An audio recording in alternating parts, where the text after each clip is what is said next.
on the other side spiritually. Okay, there is an easy way for that.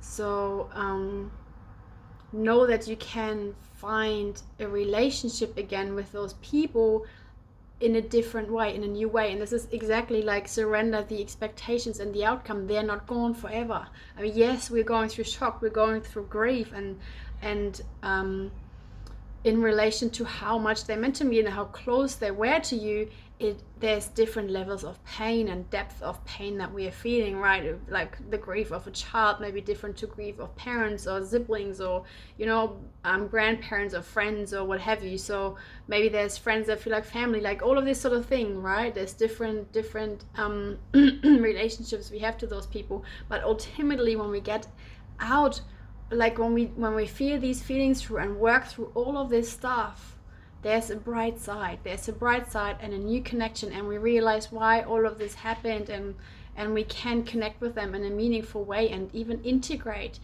these people and their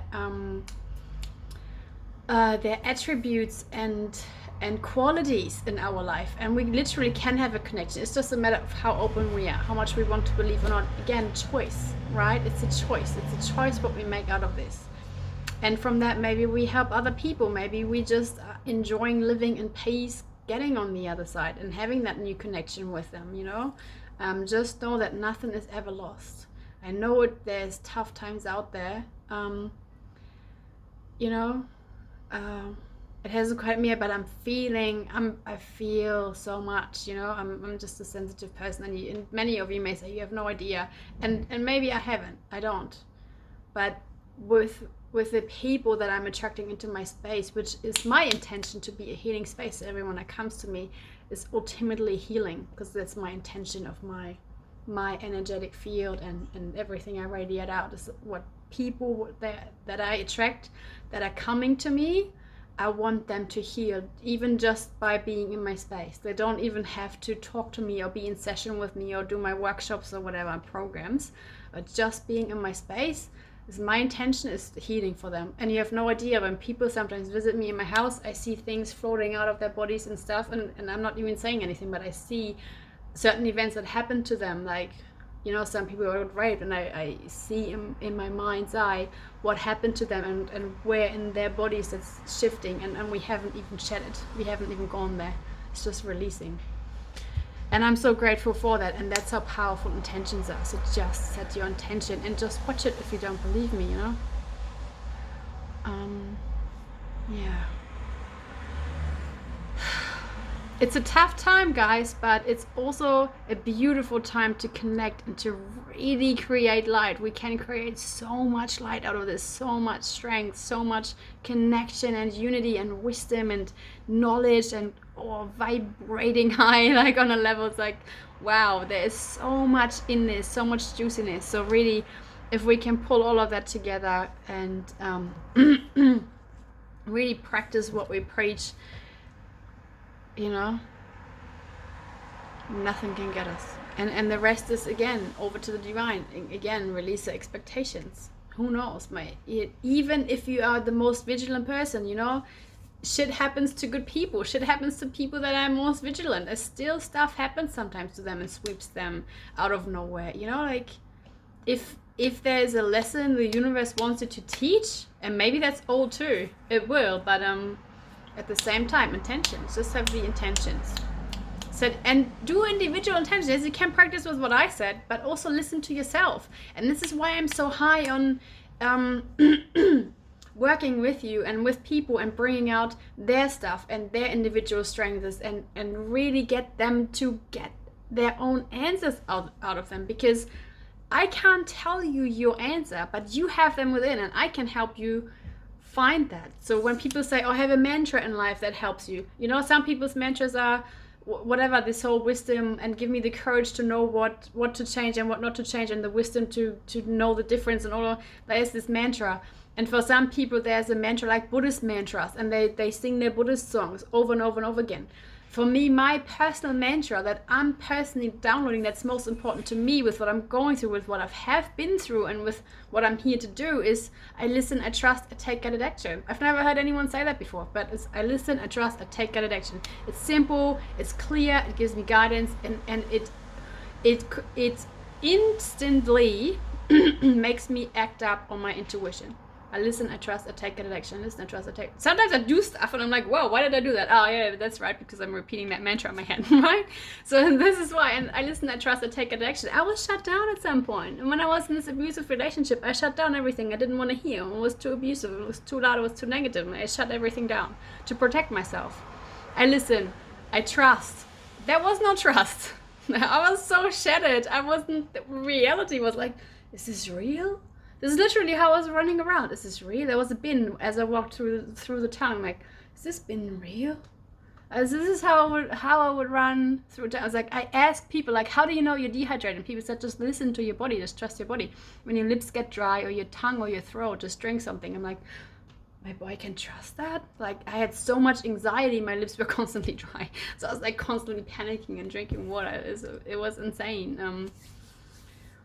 I don't know, some people probably drink alcohol, so there's worse things out there, but I was pretty lost. I was pretty much gone. So You're pretty much gone that you shut your eyes. I shut my eyes. I listen, I trust, I take guided action, and this is the whole thing. If you don't trust, you don't take guided action, you don't act up on your intuition. So if something feels right to you, you're not doing it. You may hear it, but you don't trust and you don't act. So you're not going out there. And then you also have this mindset of what happens if I take that step? What's beyond that? Because our mind doesn't needs something beyond that step to go there. So it feels safe enough to go there. Does that make sense? Otherwise, it feels like it stands on a cliff and doesn't know where to go from there. So, yes. That's why sometimes we don't take action. Sometimes we hear it and we don't take that step. So we must hear it, we must trust our voice as well, not just the step, but we must trust what we are hearing and then step out. But that's also my mantra.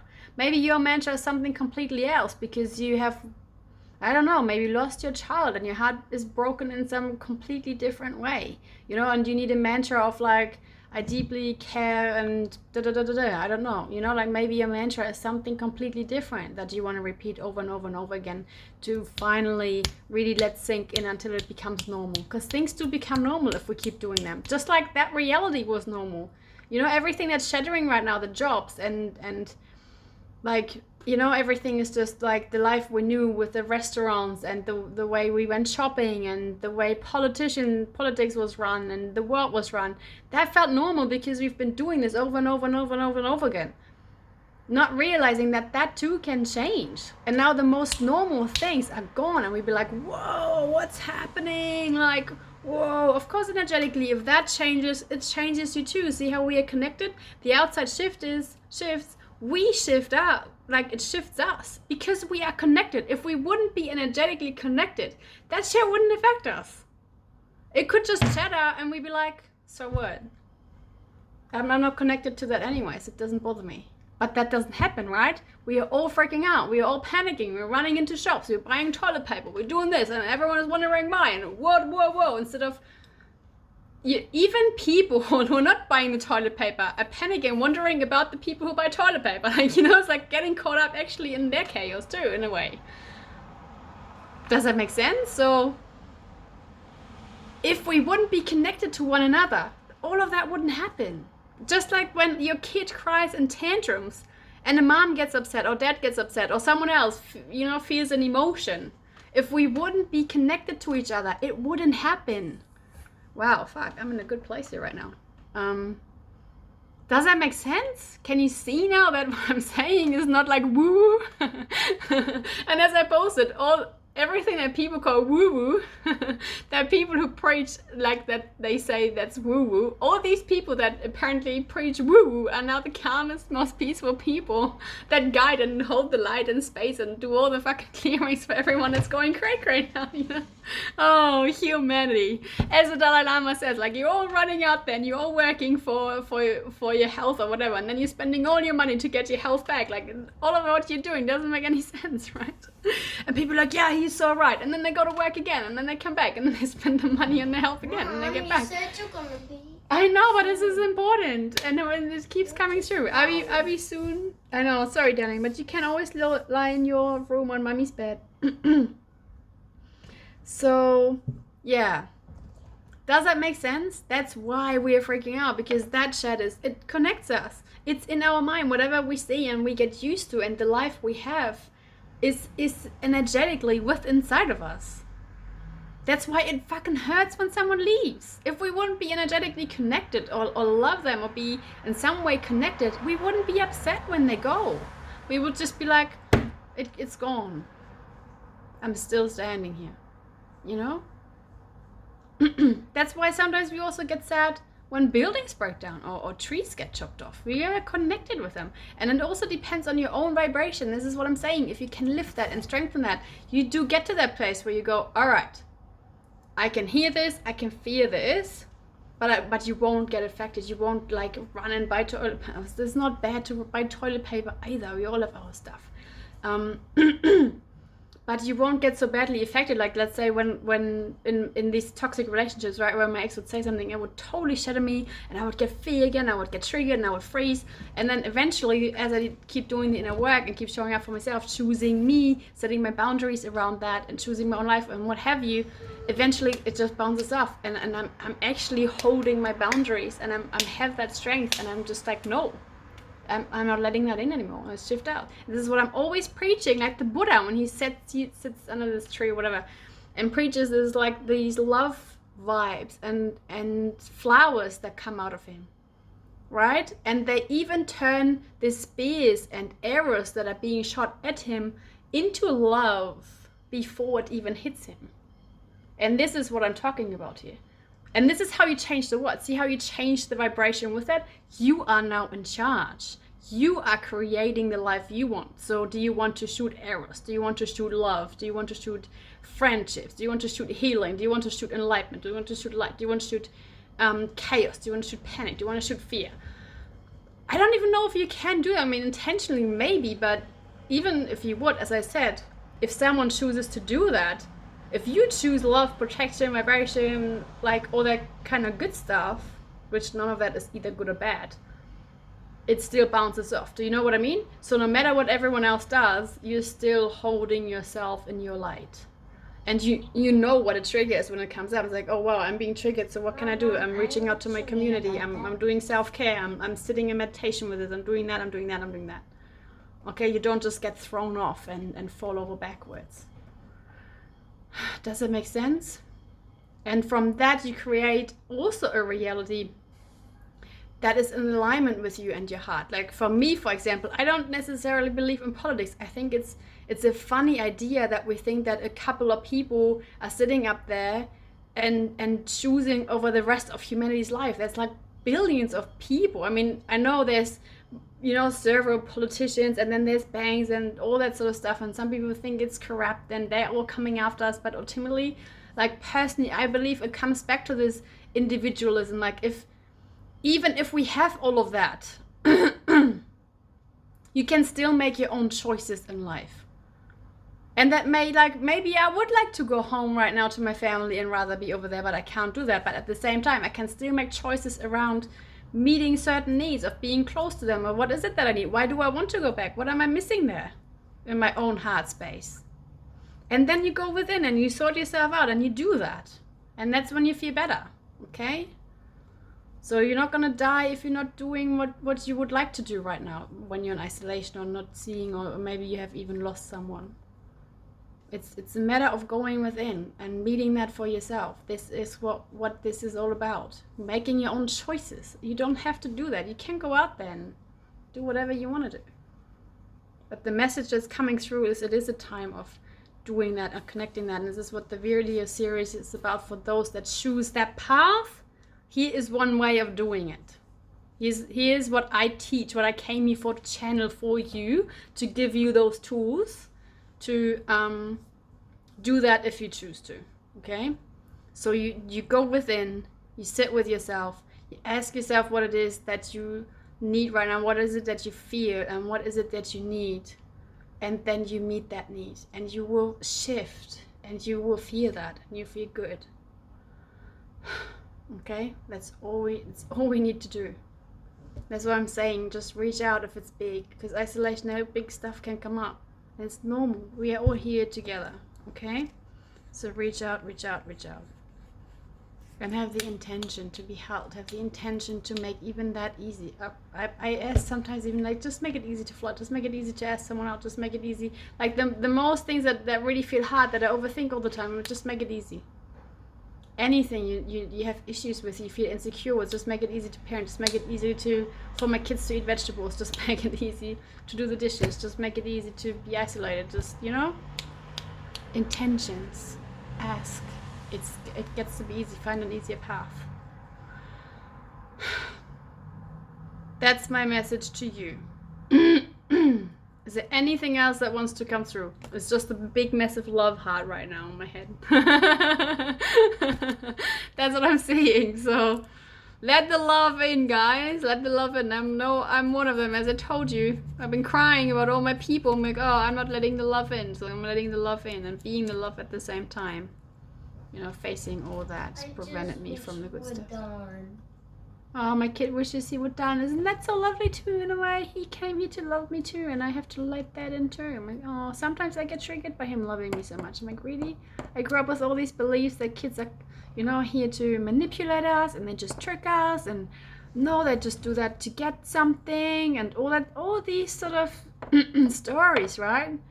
And I realized even they come here to love us. They are here to be loved and to give us love. There's not the primary source of love, or don't see them as a lover or something if you're single or whatever it is. There's so many unhealthy connections, right? But they came here to purely love us. To teach us love as well. And whatever else they're teaching us, because they're expanding us, but they teach us love too. I can feel it in my heart, like really love, love, love. Let the love in. Let them love you. Let whoever is around you love you the way they love you as well. Because, again, release the expectations.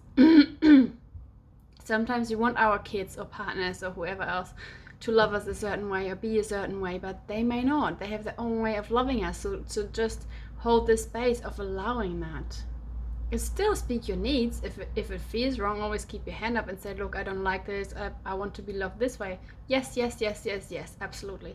But I'm saying, like, open your heart and allow yourself also to see them loving you in their own way. If they say, Mom, watch me dance. Mom, watch me do this. Mom, watch me. It's not ultimately that they need attention, but they also show you that they love you. Like I got all upset with my cat and its butthole on my face. I'm like, what are you doing all the time sitting in front of my face? Every single time I want to write, you attack my pen. I'm like, what the heck is going on with you? And then it just sits right in front of my book when I want to write my book. I'm like, what are you doing? And then I got told that is their way of loving us. That's their way of saying, I love you. Thank you for, giving me food. I love you. Kids saying, Mom, let's get off this phone. Mom, let's play with us, Mom. They love you like that. That's love.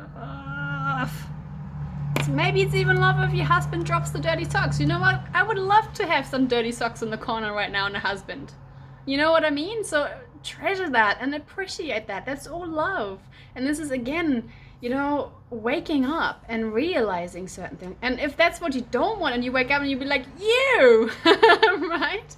Good. Then again, what the cat says, fucking raise your standards and find an easier path forward, right? It's almost, this is a really bad joke, but now's the best time to get rid of that. No, I did not say that, you guys, and I uncreate that as well. This is a bit of my dad's humor coming through. And I really have the highest of intentions. That this is what I just said is being uncreated, but I also can't help it. Pretty bad joke, but Yes. Okay, I think that's it for me for now. So write it out if you need to. Okay, write it out in two ways. Like write it out, the isolation, the waves, the whatever's going on for you, whatever you need to write out. Like, you know, the virus, your decisions that you make, write them out, write it out, and Why do remember, you always have a choice. And write it out too if you need to. Like, just put it on a piece of paper. Write it out. If you really want to tap onto your unconscious, take your left hand. Any questions you have, left hand, and then intentionally, like, just surrender and allow whatever needs to come out to come out. I'm going to talk about this more tomorrow in our live stream on how to connect with yourself on a deeper level. Okay, I'm going to give you a few tools, maybe like 3 tools I'm hearing, to really deeply connect with yourself during this time, and tools that will really help you to stay strong on your triggers that you can get into, to really keep the calm, keep the peace, and create your life really through that and make the most of it, okay? And support you. Good, you guys, that's it. Now, for real. Hey, darling, do you want to say goodbye too? Bye. Okay, I love you so much, guys. I hope that helps. If you have any questions, please reach out to me as always. I'm here for you. I'm sending you so much love during that time. Please stay safe, look after yourself, choose. And I'll let you go now. Bye, guys. I hope you enjoyed that.